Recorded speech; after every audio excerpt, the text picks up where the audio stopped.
ঢাকার ইচ্ছা মহাসড়কের হেমতপুরের বাস স্ট্যান্ড দেখতে পাচ্ছেন যে সারি সারি ছাতা দিয়ে যে ফুটপাত যেটি সার্ভিস লেনের সেই দখল করে কিন্তু এখানে ব্যবসা পরিচালনা করে আসছেন। তো এটি সাভার উপজেলার হেমতপুর বাস স্ট্যান্ড এবং আপনারা জানেন যে ইতিমধ্যে উপজেলা প্রশাসন সাভার বাস স্ট্যান্ডে কিন্তু ফুটপাত উচ্ছেদ করে এবং সেখানে সার্ভিস লেনটিকে তারা অবমুক্ত করেছেন এবং এখন সেই সাথে যারা এই অঞ্চলের মানুষের তারা দাবি করছেন যাতে এই এ,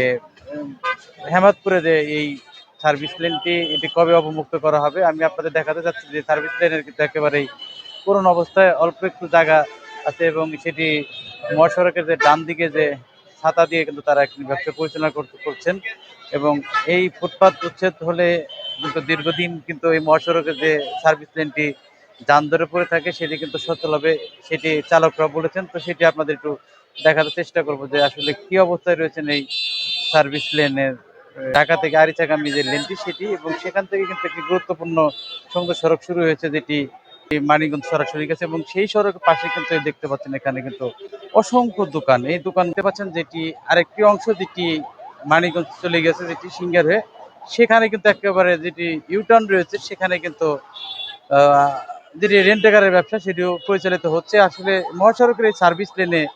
এইভাবে একদিকে রেন্টেকারের ব্যবসা আর একদিকে ফুটপাত, আসলে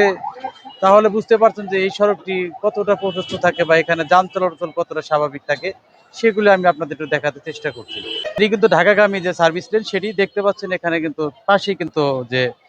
এখানে আরেকটি এখানে রেন্টেকার স্ট্যান্ড রয়েছে এবং সেই সাথে নিচে কিন্তু দোকান রয়েছে। সেই দোকানগুলোর কারণে এখানে লম্বা যে গাড়িগুলো রয়েছে সেখানে কিন্তু পাশে একটি গাড়ি চলাচল করা মুশকিল। এখানে দেখতে পাচ্ছেন যে সারি সারি যে দোকানগুলো রয়েছে ফুটপাতে, যারা হকাররা ব্যবসা করে তারা সাজিয়ে বসে রয়েছে। তো